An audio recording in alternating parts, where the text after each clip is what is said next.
It's time to take command with former NFL tight end Logan Paulsen and former Commanders beat reporter Craig Hoffman. What's up? What's happening? Welcome in. Take Command Podcast. I'm Craig Hoffman. He is Logan Paulsen. And crazy to think, Logan, it was just a week ago. I was in Detroit at this point, getting ready for day one of the NFL draft. And obviously, now we have a draft to look back on. As we wrap up our draft review, amongst ourselves, I think our pal Trevor Sikkema is going to join us next week for a big, extensive draft review. So that'll be really fun. Of course, PFF's lead draft analyst. And then we'll see where we go from there. But Logan, we talked about the first 3 rounds worth of picks earlier in the week. Time to get to the late round picks, any notes that we have on the UDFAs, and then we're going to look at the rest of the league, winners and losers, so to speak.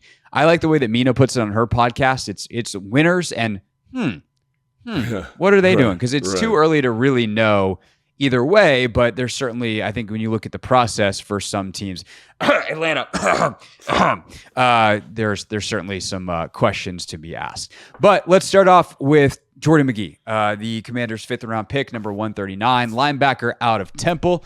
Logan, he likes to hit people. Good interview with Jordan. If you missed it on the Chris Russell show on Wednesday, he also talked to Brandon Coleman. He and Linnell did. So worth checking those out in the Chris Russell Show podcast feed. But a guy who, physical football player, tested really well in terms of the athleticism. We talked about how the Commanders have the highest average raw athletic score of all of their draft picks of any team in the league. Magee, one of the guys that's pushing those averages up. What do you see when you watch him? Yeah, I think you see a guy, he got the single digit at Temple. He's 6'3", 225, so a little undersized for a linebacker position, but I actually really like kind of what he brings. And what I mean by that is, I think you mentioned the physical nature with which he plays with. And I think you see a guy who likes to tackle, a guy who's physical tackler. I think he's a little bit lacking in terms of block destruction techniques. And that could be a technical thing they're coaching at Temple. It could be that he's not always covered up. But I think that's something that you see an issue with. But the thing that gets me really excited about him is his ability to kind of operate in space. He's not a safety, but he kind of looks and feels and plays like that at times, especially when he's in the slot. He's kind of usually at the middle of 3, what I would characterize as a middle linebacker, but occasionally he's lined up over slot guys. He's covering tight ends. And I think that coverage profile is something that gets me pretty stoked about him, because I think when you look at Jeremiah Trotter Jr., just as an example, or, Tommy Eichenberg from Ohio State, I like those guys a lot. I like their film a lot. They're very instinctive, but they don't cover at all. And I think when you're looking at NFL linebackers in 2023 and 2024, they have to be able to cover. They have to be able to understand, diagnose play action, get into throwing windows. And I'm not sure his instincts are there yet, but I think you have a guy who at least has the athletic foundation to get there and has a feel for coverage that gets me excited, in addition to the physical elements. So I feel pretty good about the pick. I feel pretty good about his upside. I think obviously, Fred Warner in San Francisco is an interesting comp for him, who kind of played the star, kind of a run and hit type of guy with some coverage upside. He's not that same coverage player that Fred Warner was, but it's kind of cut from the same cloth in terms of how I would characterize them. And they kind of look similar, 6'3", 222 or 225, excuse me. I think if you were to gain about 10 pounds, work on some of his techniques, I think you probably feel pretty good about his upside moving forward. And I think in the immediate future, you feel really good about his special teams value, and a guy that can learn from Bobby Wagner, a guy that can kind of carve out a role potentially moving forward in this defense. That's really interesting to hear that, because now I'm how formulaic is Adam Peters? And not necessarily in a bad way, because the formula in San Francisco, it's worked out quite well. But if you're telling me he got his Kyle Juszczyk type, if Ben Sinnott has got a little Kyle Juszczyk, a little George Kittle to him. Jordan Magee's got a little Fred Warner to him. Are they hunting these same archetypes, or is it just, Adam has certain traits that he's looking for, and obviously it worked out in San Francisco that he found guys with those specific traits, and now you're seeing it again here in DC in his first draft. So I think the thing about the linebackers, this is something that I've been pushing in terms of my own personal linebacker evaluation for a long time, is because of how the position is changing, you need coverage players, right? You need guys that can work underneath coverages and read play actions. The running and hitting in terms of downhill tackling for the linebacker position is not is not quite as important in my estimation when I watch film as it was when I was playing, which was 15 years ago now. Like, you needed to be a downhill aggressive towards the line of scrimmage player. Now it's like you got to operate in space. And so I do think that there's one of the reasons that the NFL is having a hard time with linebacker evaluation is because I don't think they've shifted totally from that traditional mold, right? They say, oh, look at this guy, Devin White. Look at him run downhill and attack the football, and look at his 40, but you don't see the coverage instincts with him, right? And it was the same thing with Patrick Queen for a while, right? He's a run and hit downhill guy, sideline to sideline, but you need to see the coverage backbone. And so that's why I think you see so many teams having so much success, quite frankly. Like Dallas is a really good example of this, of taking safeties, putting them at linebacker positions and having them cover and having those coverage instincts on the field. Because ultimately that's what you're looking for. You're looking for team speed, you're looking for coverage instincts and people that understand throwing windows, right? And I think that's what you get here with Jordan. So I don't know if it's an archetype necessarily. Like Fred Warner's the example because he's the best at the position. But I do think that there is that is the direction I think linebacker eval is going. Like, so one of the things I do every year in my draft prep is I look at big safeties and I'm like, which one of these guys could play linebacker potentially? And the other thing you do is you look at small kind of star linebackers and say, which one of these guys could go the other way? Because that's the type of player you're really looking for. And I think Jordan Magee, when you watch the film, he kind of fits that mold really, really well. And, like everyone talks about Junior Colson from Michigan, like didn't have to cover a lot. That's one thing I like about this pick a lot is there are some issues to his game, no doubt. That's why he's a 5th round pick. But in terms of upside, in terms of space play, I think he's a guy that I really liked and valued in the process. And so I'm really happy he's here as a Washington Commander because I do think his trajectory fits more with the direction the NFL is going at the position as opposed to, some of these other guys who are more traditional linebacker archetypes.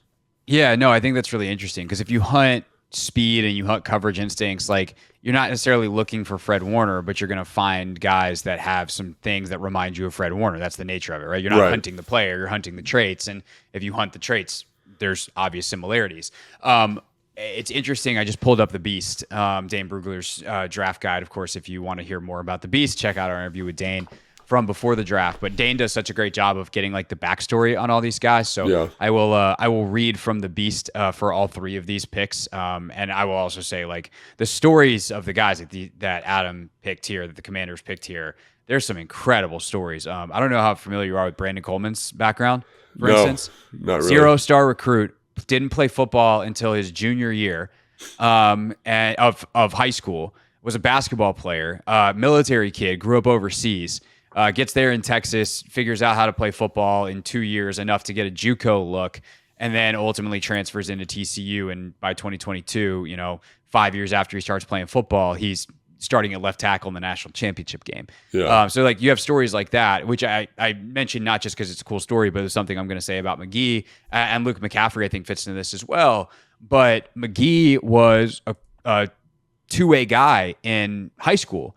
Played quarterback, started wide receiver, played quarterback, was actually got major college interest. Indiana was interested in him as a quarterback, and he said, no, I want to play defense. That's the mentality of this kid. And, he ultimately winds up, at Temple and playing defense and all that kind of stuff. But it's not like he has that quarterback offensive background where you look at McCaffrey, again, quarterback until 2 years ago. Coleman, still within his first 10 years of playing football, when some of these kids have been playing football since they've been 5 years old. And to me, what that says is they've got so much more room to grow. They haven't dedicated full time to the thing they're going to be doing. And now they dedicate themselves to it at a professional level. And we talk about players that have an upward trajectory. Jaden Daniels falls into this as well. Yeah. What direction is the arrow pointing? And it seems like Adam Peters, one of his things that he identifies as a thing he wants is your arrow is pointing up and there is room to go up. Yeah. Well, I think to your point, you look at Mike Sanders still switching positions, right? Yeah. In college, he's been playing DB. Obviously, he played DB in high school, but he's been playing DB at a high level for 2 years. And then Ben Sinnott was a 0-star recruit coming out, and has made himself this tremendous player. And I think when you look across the board, they're all like that. Those are their stories, right? It's guys that have earned every inch. Like I was listening to something, it was Daniel Jeremiah, Move the Sticks.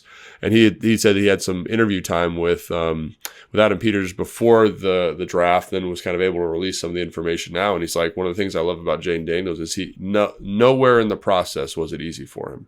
He had to earn everything to get to this moment. And I think that, like you're alluding to, is applicable to all of these guys to a certain extent. Maybe not Johnny Newton, but no draft is perfect. I like good football players, not just their story I'm drafting. Yeah. Oh, that guy didn't have to face enough adversity. He's just awesome the way he is. Let's not take him. Like, right. No. But I do think I know for sure, four of the guys have had kind of really, really earned their way and clawed their way up to something pretty impressive in terms of play. So I think, again, it kind of fits a mold, fits a vision. And I think it informs something about their character too, which is, again, we've talked about that a lot. And when I'm building a team, I want guys of that ilk, guys that are going to get better. And I think if there's one thing that I learned from my time in the NFL, talent will only get you so far. The guys that are truly special are tremendous students and tremendous workers. And what this upward trajectory for these guys we're talking about shows me is that they understand that process.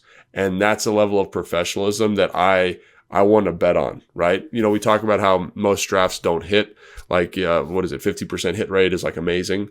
But I think if you look at the history of drafts, those guys who have those qualities are guys you can bet on. And I think it's just great that in this draft specifically, there's such a high composition of guys like that.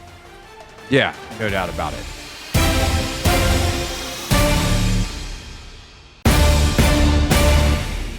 Last two picks for the Commanders. Dominique Hampton, the first of the two. Round number 5, pick number 161. Logan, he's 6'2", 215. Big dude, 6th-year senior, almost 24 years old. So very developed as a football player. But what do you see when you watch him on tape?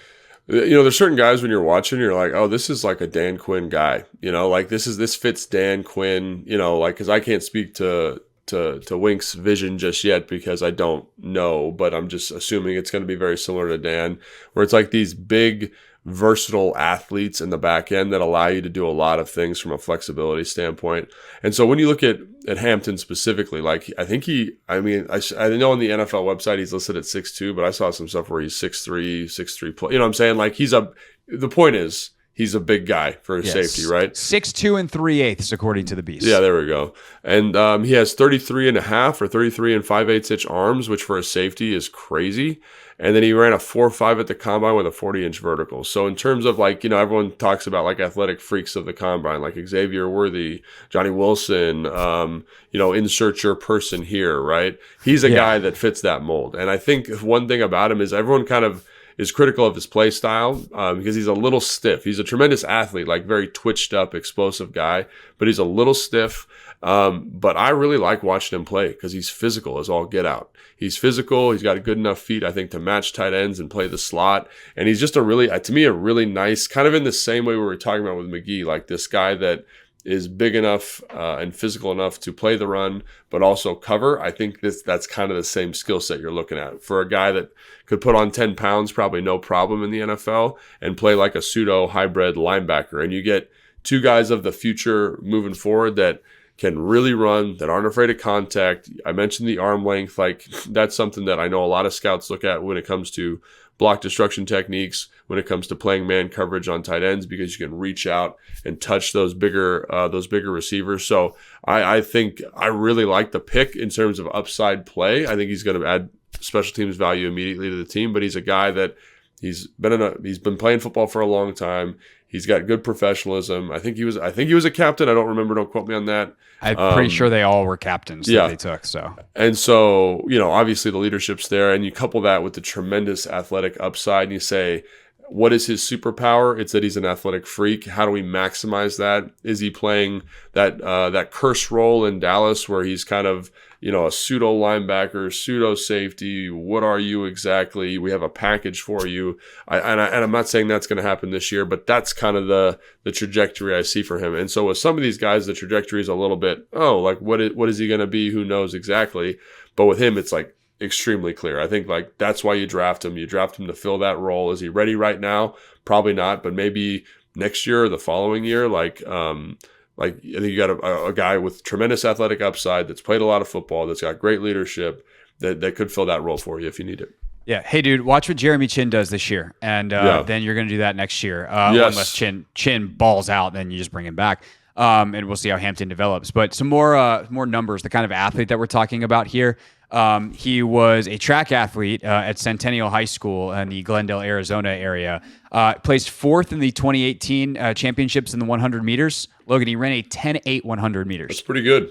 Yeah, that's real fast. And then third in the 200, 21.73.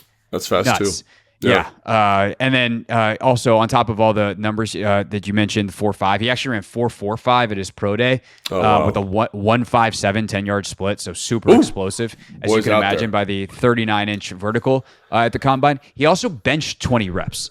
Yeah, he's an impressive athlete. Like I think that's the thing. That, like when you watch him, I forget what game it was. It was maybe Washington State. It was a red team. I don't remember which. But basically, don't you hate when you watch that? So many teams. You're like, why do so many teams in this conference have the same uniform number? Yeah, or uniform color? And I watched the Oregon game too, and he just covers a lot of ground. He's physical. Again, the instincts are a little bit the stiffness is there, and that's why he's 6th round pick. But I think like, man, in terms of athletic upside, traits, like this is a guy that I get really excited about because one of the reasons I got into the draft is to see big freaky guys do big freaky things, and he falls in that category for me.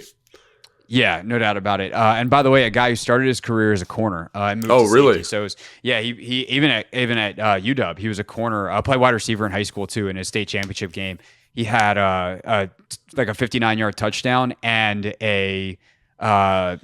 an interception in the state championship game, so made clutch plays, but went to UW as a corner and then ultimately moved to safety in 2021. So he's got a couple years of safety underneath him, which is interesting too, because one of the notes that Dane has here in the Beast is that like he's pretty undisciplined with his man coverage responsibilities. Obviously, he's got to improve as a cover player. If he was, this kind of athlete, and a great cover player, I think that's the thing. He'd be a higher round pick. But to see a guy who's a former corner who's like, it tells you there's probably some cover skills in there somewhere. He's just got to be way more disciplined with the technique and kind of the reading of the game. I think you definitely see the ability, but it's just certain times, like there's certain guys like, I was talking to Fred about this. It's true with offensive linemen as well. Like if they have quiet feet, you feel very confident about like what they're looking at and how they play the position. He is a guy that's a little bit spastic when he's playing, you know what I'm saying? And like, it's like, why? You're like this great athlete. And so that's again where you're hoping that you get him with Wink or Witt, and he says, oh, like, let's get this cleaned up and we can do this and focus your vision, get this locked in. Because he has a track record of doing that. And I think that's something that gets you really excited about him. It's a big ball of clay that's going to work hard, that's going to do the right stuff, is physical. It's just about getting him going in the right direction, and maybe they can get that done here on the staff. So. All right, last of the draft picks, but not least, we got Javontae Jean-Baptiste, who is the 7th rounder, pick 222 or the edge player from Notre Dame. What do you see from him on tape, Logan? What do we like? Why do you think Adam Peters used his final draft pick on him? Yeah, I think he's a guy, again, like I like this about the later round picks is they're like kind of big swings on big upside guys that never really like figured it all the way out in college. Like Hampton's a good player, but he should have been, based on his athletic measurables, should have been way better. You know what I'm saying? But not that he's bad. Let me just make that clear. Not that he's bad, but he just didn't get where you thought he would go based on his physical traits. And Jean-Baptiste is kind of the same way. Like when you look at him, like watching him at the Senior Bowl, he like literally looks like an alien. Like he's got this tiny torso. His arms, he could definitely like scratch his knees. I think they're like 35 and 3/8 inch arm. 33 and 3/4 per the Beast, but he's got like an 80 and a half inch wingspan. Yeah, his arms. I think his arms were measured at least 35 inches at the combine, if I remember correctly. And again, I might be. Yeah, Dane's got it at 33 3/4. But anyway, so crazy long arms, like crazy wingspan, crazy get off, but is a little bit like when you just watch him, just raw. There's like a rawness to him. He like never quite figured it out. He transferred from Ohio State to Notre Dame, and you're always kind of like, he'll show you something. You're like, oh, that was really good. Like he's going to do that for the rest of this game. And then it gets really quiet. And it's not that he's not trying. It's just that the technicality of his rush, the technicality of his angle isn't there. And so again, the guy that based on his athletic profile, should be an amazing pass rusher. Like it's like as you draw it up in the lab, right? It's like big, tall, long, explosive guy. And so I totally understand why you take a shot at him late, because like one of the things I'm always advocating for when you're drafting late is, can this guy eventually project to being a starter? And there's a lot of guys that get drafted late that just can't, and they're like just a rotational backup piece for a long time.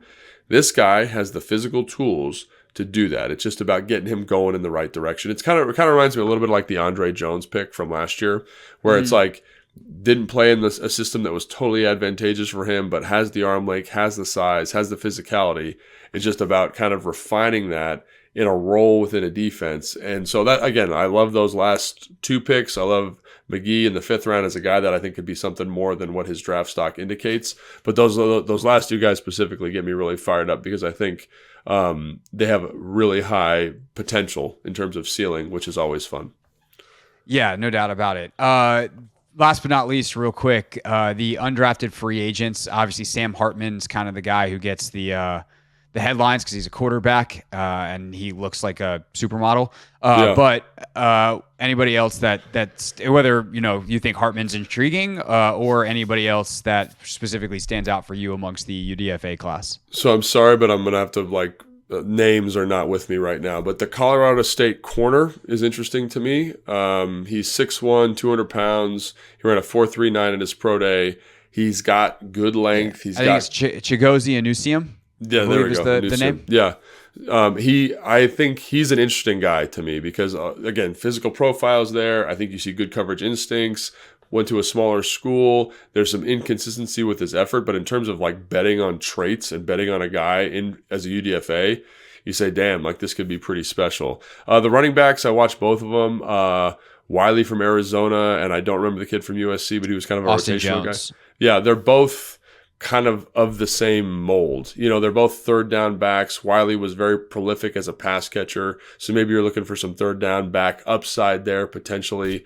The tackle to me is interesting from Toledo because he was a basketball player, former basketball player. So moves really well, has that athletic upside, that athletic profile you're looking for.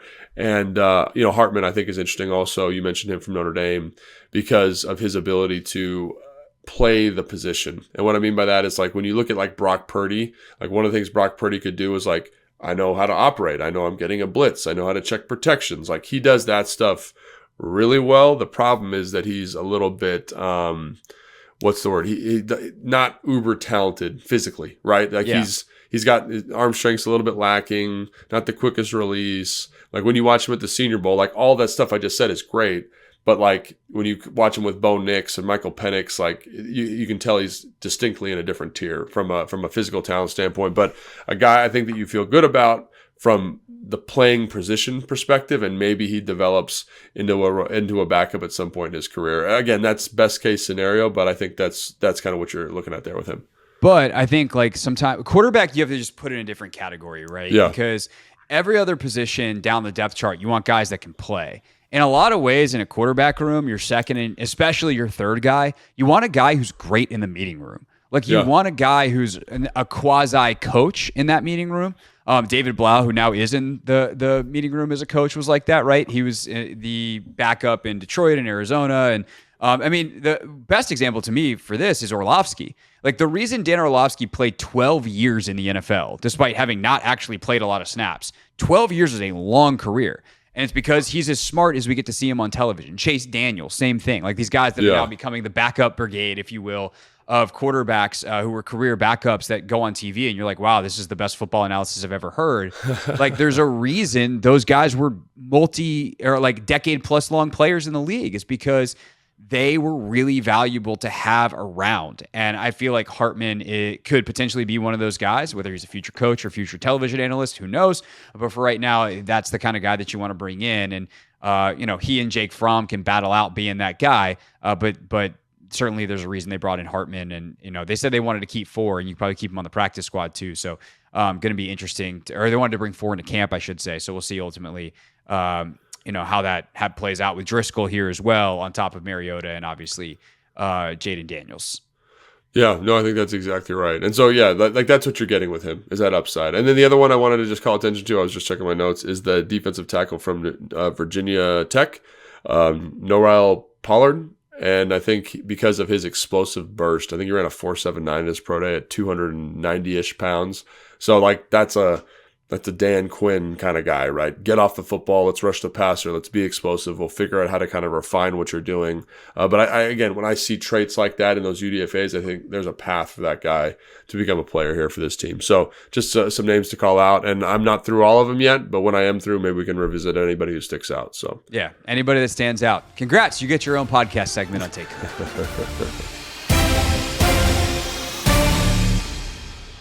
Time to look at the rest of the NFL, Logan. And let's just get right to it. Let's give the people what they want.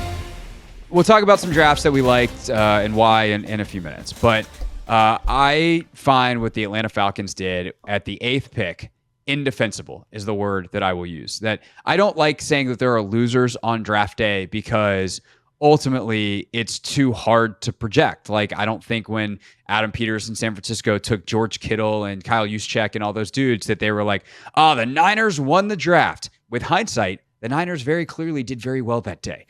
So I think it's very hard to go now, because we're all basing it off our own evaluations, and we don't know that we're right.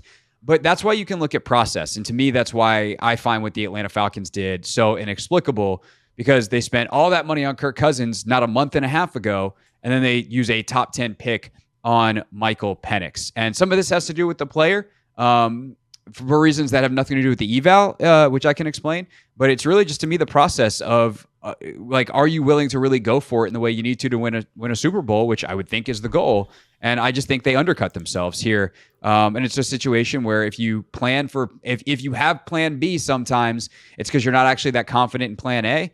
And I don't why did you embark on plan A?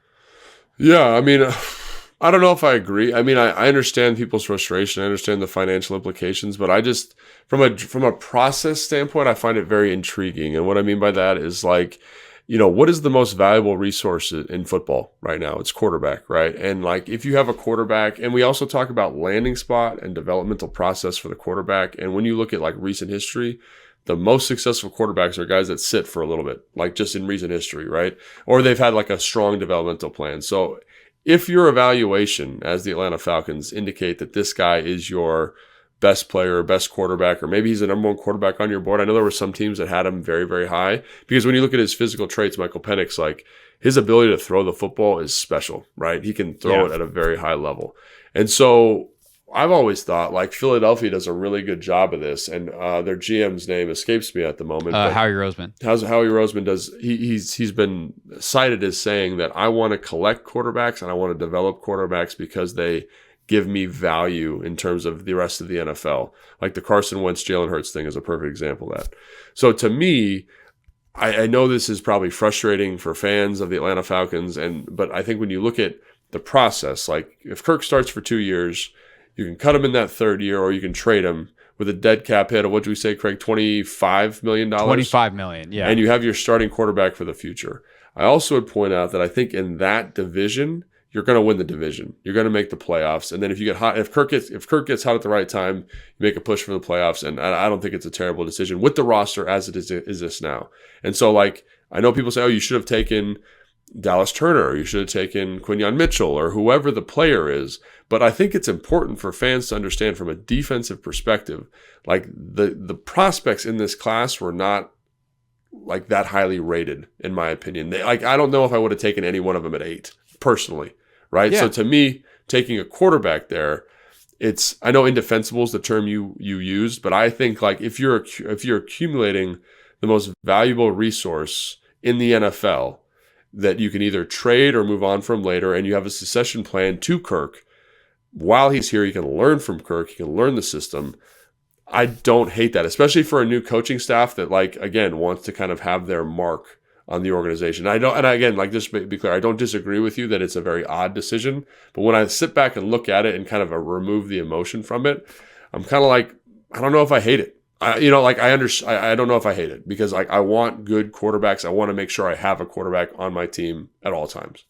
So I'm going to quote, there's a couple of different angles here, but I'm going to start with a quote from Tom Moore. You remember Tom Moore?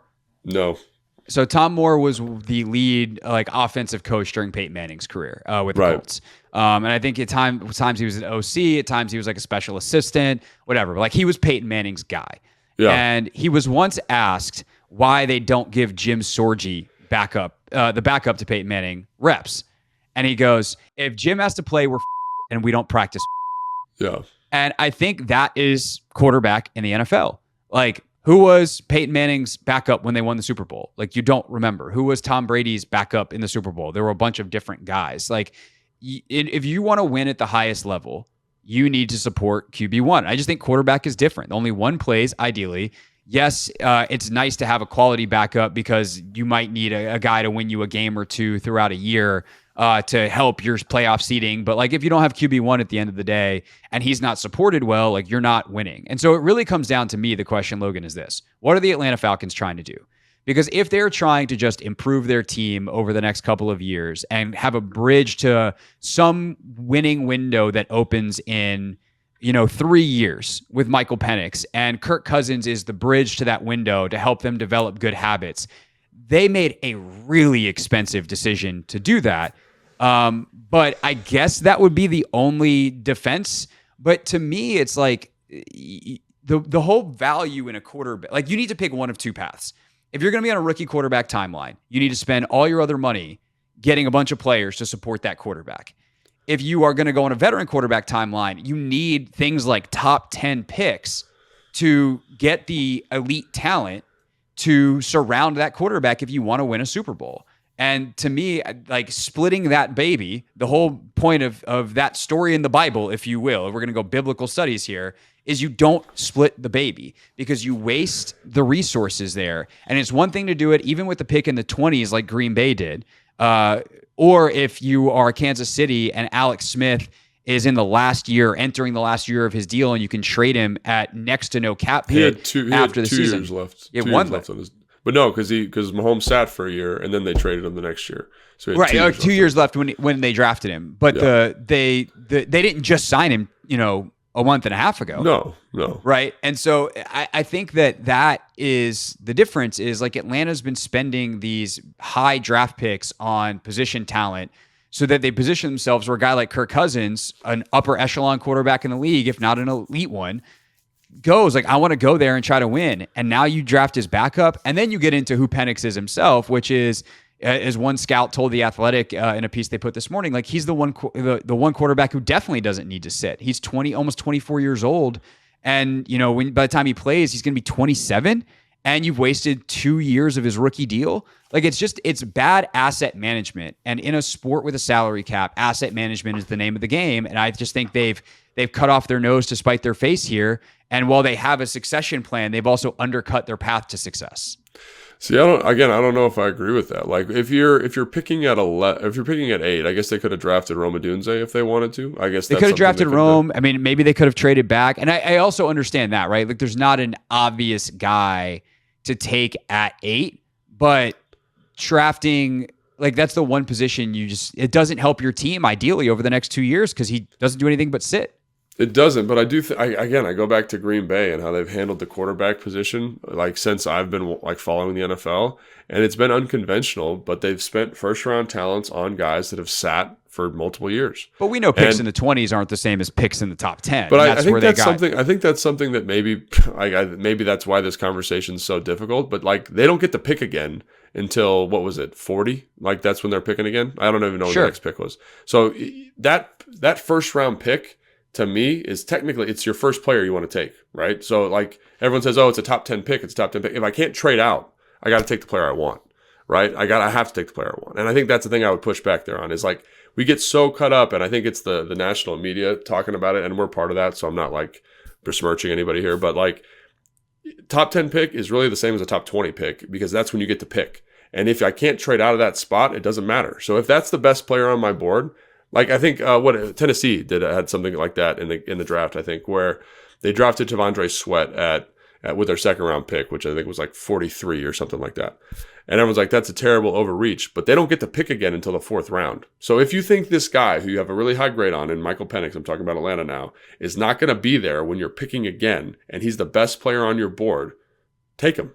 Like that's my thought there, right? That's my thought. And again, like that's why. That's why I don't really have a problem with the pick. It's the combination of the two, right? Like I have no problem if they want to pick Penix. Is that an overdraft based off what I think Penix max, best value is? Sure. But if you want to take your guy and you're high on him, I get it. He's got a ton of talent, but you signed Cousins a month and a half ago. Why did you do that? And this is, I think, why we talk about the research and being a reporter, if you will, is so important if you're an NFL GM. They're like, well, people are like, oh, well, how could they have not or known that Penix was going to be available at 8? You can't bank on that. Yeah, you could. No one was taking Michael Penix before you at 8. And so don't sign Kirk. Like, again, you can sign Kirk, you can pick Penix. Doing both is guaranteeing that you're not going to hit your potential ceiling. Yeah, but I think I just think you've accumulated assets, and I think if you take Rome Odunze, maybe, right? So you have Rome Odunze, Kyle Pitts, and you have like one of the most potent offenses ever, and like Kirk is looking like an awesome player for the next whatever.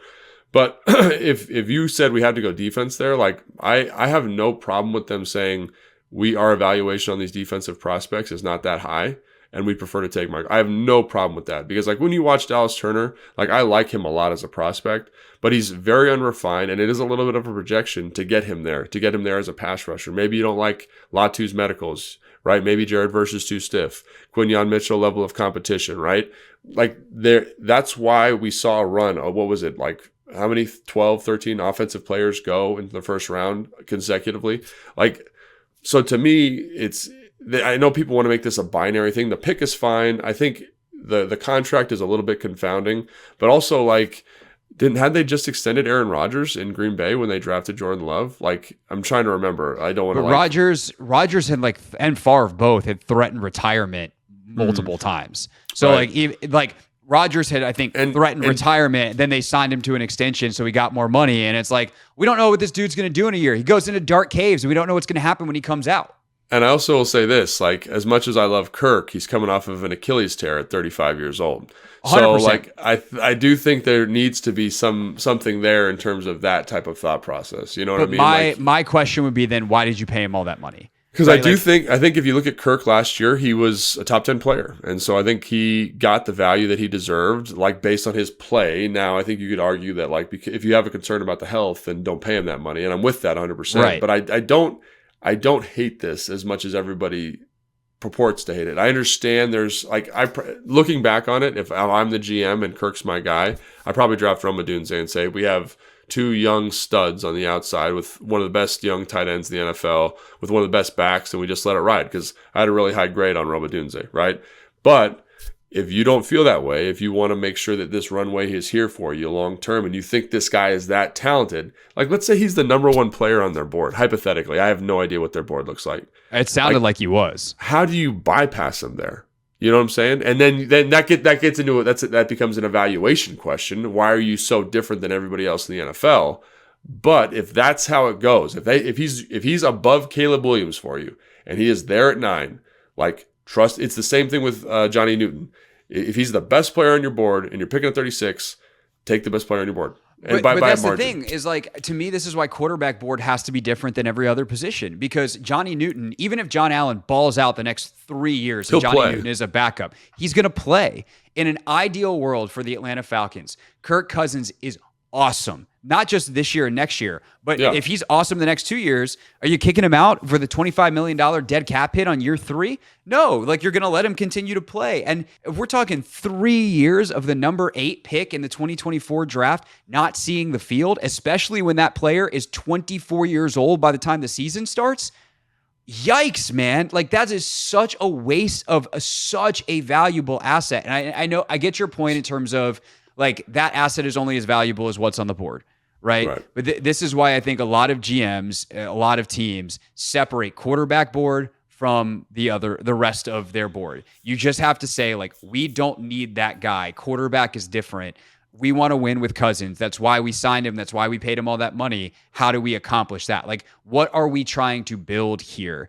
And I also think, like, when you talk about that asset management point, they can draft a quarterback next year after whatever with Kirk, and that pushes the quarterback contract timeline back a year. Or even if they did it with JJ, right? And I'm not saying this because I like JJ over Penix, but JJ is the same exact mold, or a very similar mold as Kirk, right? And he's 21 years old. Like, that is a very different project and prospect than 24-year-old Michael Penix, who is nothing like Kirk as a player. Very different not very different, but like, you're going to change the offense for those two guys.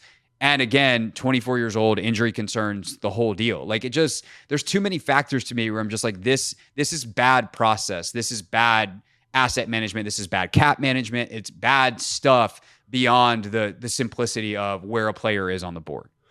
No, I'm with you. I just go back to, man, quarterbacks are valuable, and I want quarterbacks. I want good quarterbacks. And if I think there's a chance this guy can play, like, and again, I don't agree with the evaluation, right? I'm a little bit off in terms of what Atlanta saw and what I see when I watch film. But if you're looking at a guy with tremendous traits, like, I want him on the team. I want him on the team with a guy that's older. And I understand, like, you paid him a lot of money. It's going to be a big cap hit. But if you have a succession plan and you go from a top 10 quarterback right to a top 10 quarterback, like, you're a successful organization. And I understand there's a win now mentality with all these teams, and you're going to have to extend some of these playmakers and things like that. But man, like, I think there's something nice about just saying, hey, this is the guy we believe in. This is the next thing. And I would push back on me but I've seen it be successful. It's been successful in Green Bay. It's been successful in Baltimore. It's been successful in Kansas City. Like, this model works. And now, I agree.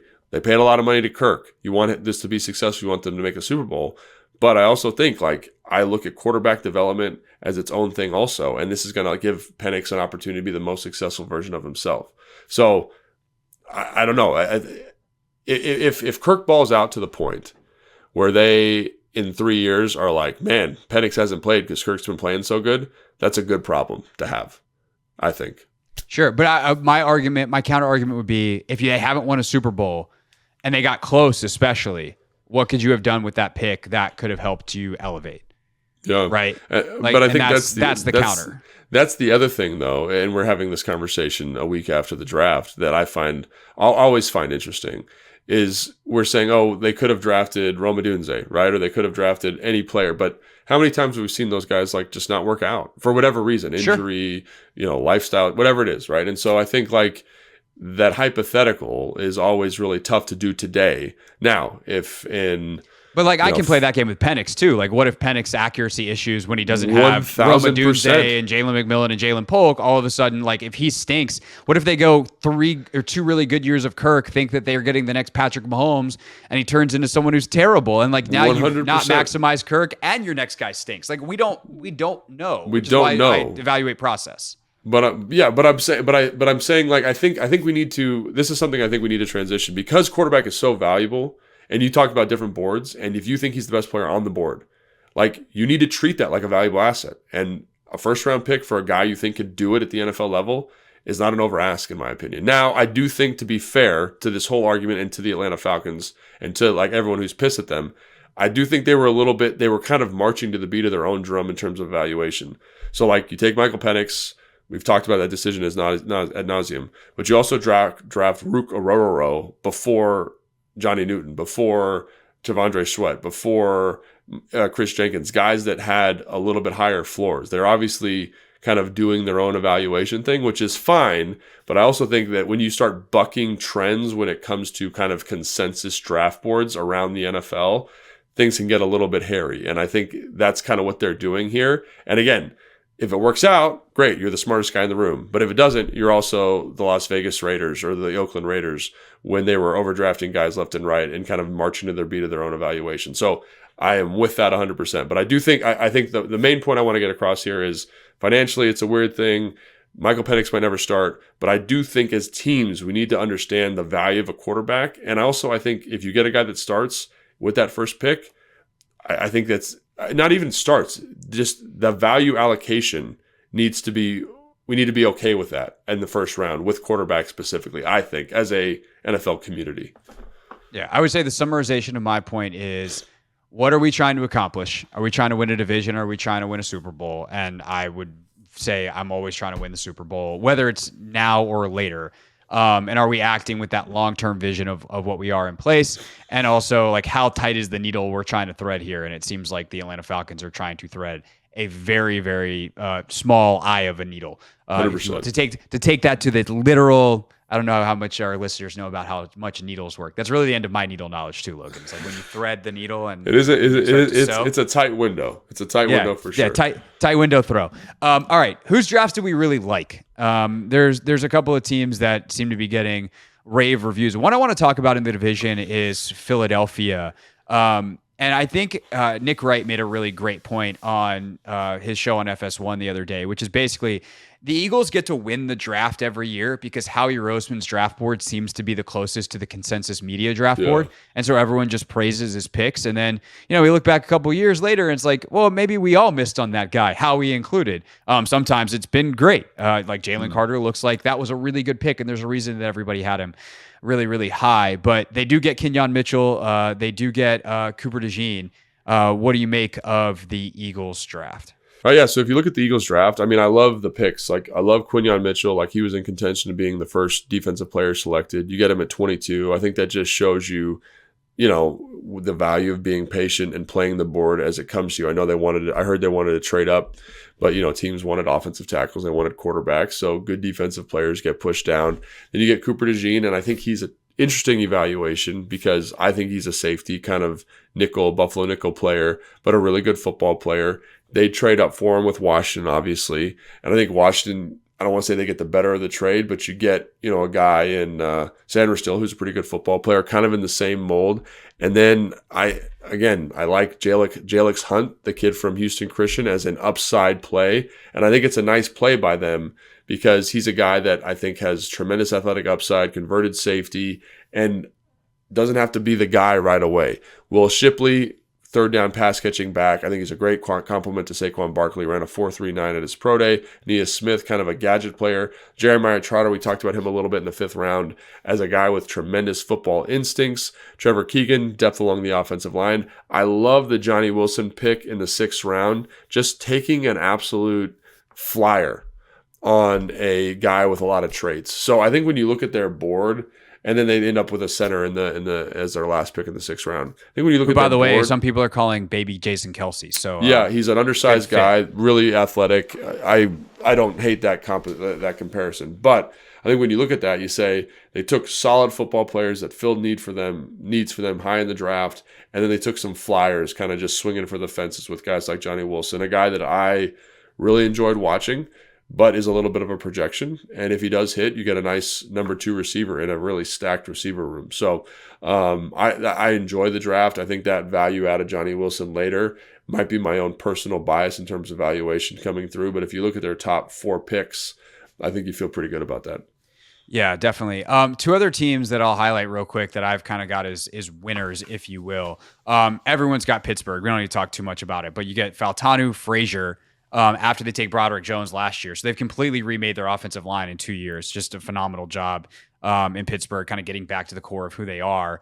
Roman Wilson, like classic Steelers type of pick, tough as nails, great speed, will do the dirty work and block. Like, he's a great compliment to Pickens that they've got there already. Peyton Wilson, something that we were looking maybe even late 1st, early 2nd potential linebacker, but ultimately winds up falling down into the 3rd. They get him there, and then they round it out with some other guys. Mason McCormick, who a lot of people like, the guard from South Dakota State, Logan Lee, and then Ryan Watts, some big school guys in the 6th round. But the other team that I want to highlight is Arizona. The reason I highlight them is because I believe the number is 12. Yeah, 1, 2, 3, 4, 5, 6, 7, 8, 9, 10, 11, 12 draft picks, Logan. And what Monty Austinfort, their GM, did was latch on to what we know to be true. A shotgun approach is the best way to hit something in the draft. If they have a 50% hit rate, that is 6 players coming out of this draft. Yeah. That's really good. Now, I saw a GM in the Athletic piece that I referenced earlier say, like, for some of these guys, the collection of players, he's like, I'd rather just have Will Anderson. It was awesome for Houston last year, and part of the reason they have so many picks. But they got Marvin Harrison, Darius Robinson, Max Melton, three players that I know we were both really, really high on. Trey Benson, some people think is the best running back in the draft. And then, a guy like Tip Ryman, nasty tight end.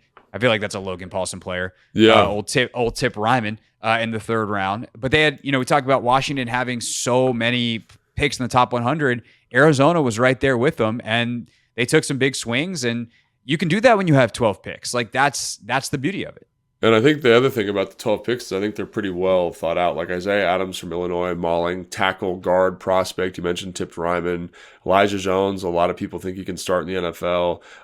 Taylor Demerson from Texas Tech can absolutely scoot, with the fastest safety at the combine, good ball production. Xavier Thomas, Tracy edge rusher, Christian Jones, swing tackle, could potentially be a starter for you. Like, I think a lot of people look at this and say, I'd rather have Will Anderson, but I disagree with that. I think when you look at the players that are able to accrue through this draft process, a lot of these guys are going to be significant contributors for you and just raise the tide of that team in a really nice way and add some really solid depth. So, and again, I don't think I can overstate the value of Marvin Harrison in this draft for them. Like, just as a blue chip wide receiver, and you couple that with Darius Robinson, a guy who I think is going to be, I don't know about a star, but just a very solid professional athlete that's going to, I think make a name for himself in Arizona. So, that comes because of that trade. And as much as Will Anderson's a good football player, like, I think you've given yourself a lot of bites of the apple. Some of these guys are going to hit. Even the value of Trey Benson. Like, think about Trey Benson as a back in that offense.